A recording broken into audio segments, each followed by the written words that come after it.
Hello students. Today we will study about the types of indicators. Like, see, these are the common acid base indicators and universal indicators. Okay. See, if you talk about common acid base indicators, they'll just tell us whether the given solution or the given liquid or the given compound it is acid or base. It will just tell us that the given substance it is whether it is acid or a base. And universal indicators will tell us the strength of the acid and base. Okay, it will tell us about whether the liquid is acid or base, and along with that it will tell us that the about the strength of that given substance. See, examples are here, like litmus, methyl orange, phenolphthalein.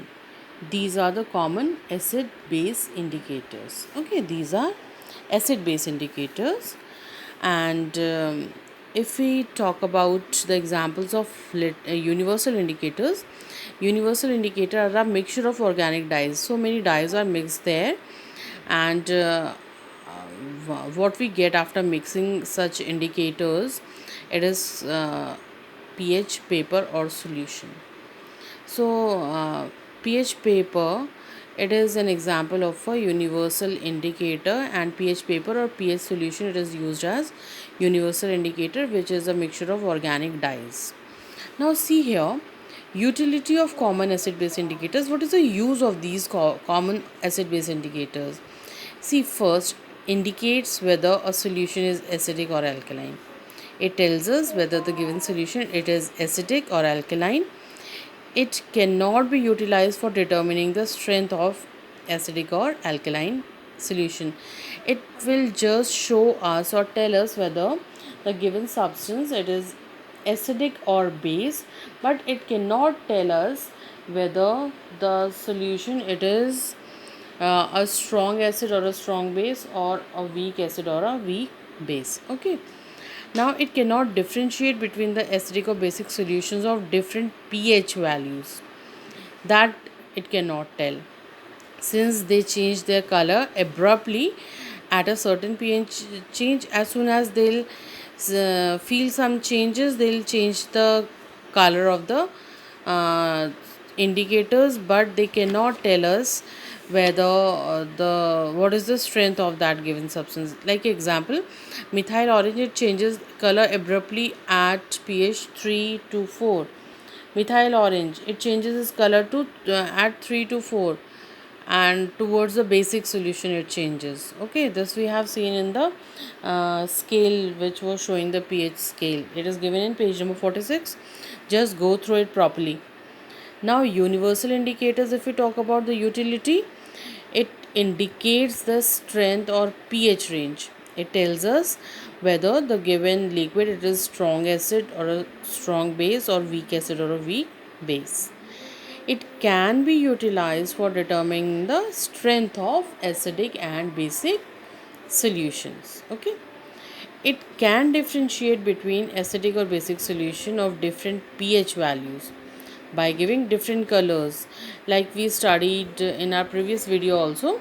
For like, see here, for neutral solution it is green, then yellow, orange, and strongest acid red, blue for weaker bases, and then indigo and violet for strongest alkalis. So it shows the color changes for different pH values. Now, if you'll see this litmus indicator, it is a natural coloring matter obtained from certain lichens. A litmus solution is prepared by dissolving 0.5 gram of litmus, that is naturally obtained, in 1 liter of distilled water and filtering. Okay, now see the color changes by indicators. All the indicators are given here, and their colors in neutral medium, acidic medium, and alkaline medium. See, first one is litmus. Litmus in neutral it will remain purple. In acidic medium litmus it turns red, and in alkaline it turns blue. Methyl orange, its original color is orange. In neutral solution it will remain orange, but it turns pink in acidic medium and yellow in alkaline medium. This you have to learn. This table is very important. Phenolphthalein, it remains colorless in neutral solutions. In acidic solutions also it remains colorless, but in alkaline solution it turns pink. Phenolphthalein alkaline, pink in neutral, colorless in acidic, and pink in alkaline. Okay, and this is the pH scale where the pH ranges from 0 to 14. pH 7 is neutral, below 7 acids, and above 7 alkalis are there. See, weakly acids they are here, weakly alkaline they are here, and here we'll find strongly acidic and here we'll find strongly base. Now, utility of indicators pH values. Like in agriculture, the pH of the soil is tested for the better growth of the crop. Example, citrus fruits they need slightly alkaline soil. So we can test the pH by using the pH. We can test the pH of the soil. And rice it requires acidic medium, sugarcane it requires neutral medium. So accordingly we can change the medium of the soil also. Dairies, a change in pH of milk from pH 6.6, it indicates that the milk has turned sour. If pH it will become 6.6 or less than that, it means now the milk cannot be used for uh, dairies and all. Okay. Technology, biochemical and organic reactions are carried out under control pH, because many reactions they occur in neutral medium. So for that we have to put pH indicator there, so we can keep an eye on it whether if any changes will be there in the medium of the reaction, then we can control it.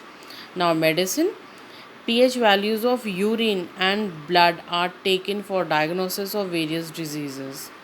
By that also we can test if any changes will be seen there, then accordingly we can take medicines and all.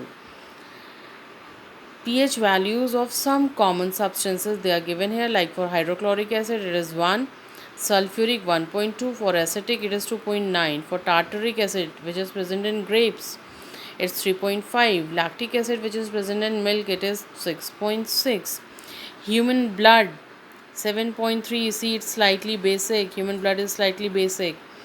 Egg albumin 7.9, it is also basic. Sea water 8.5, and see pure water's pH is also given here 7. Ammonium hydroxide, obviously hydroxide it is a base 11.1, and sodium hydroxide it has pH value 13. Thank you.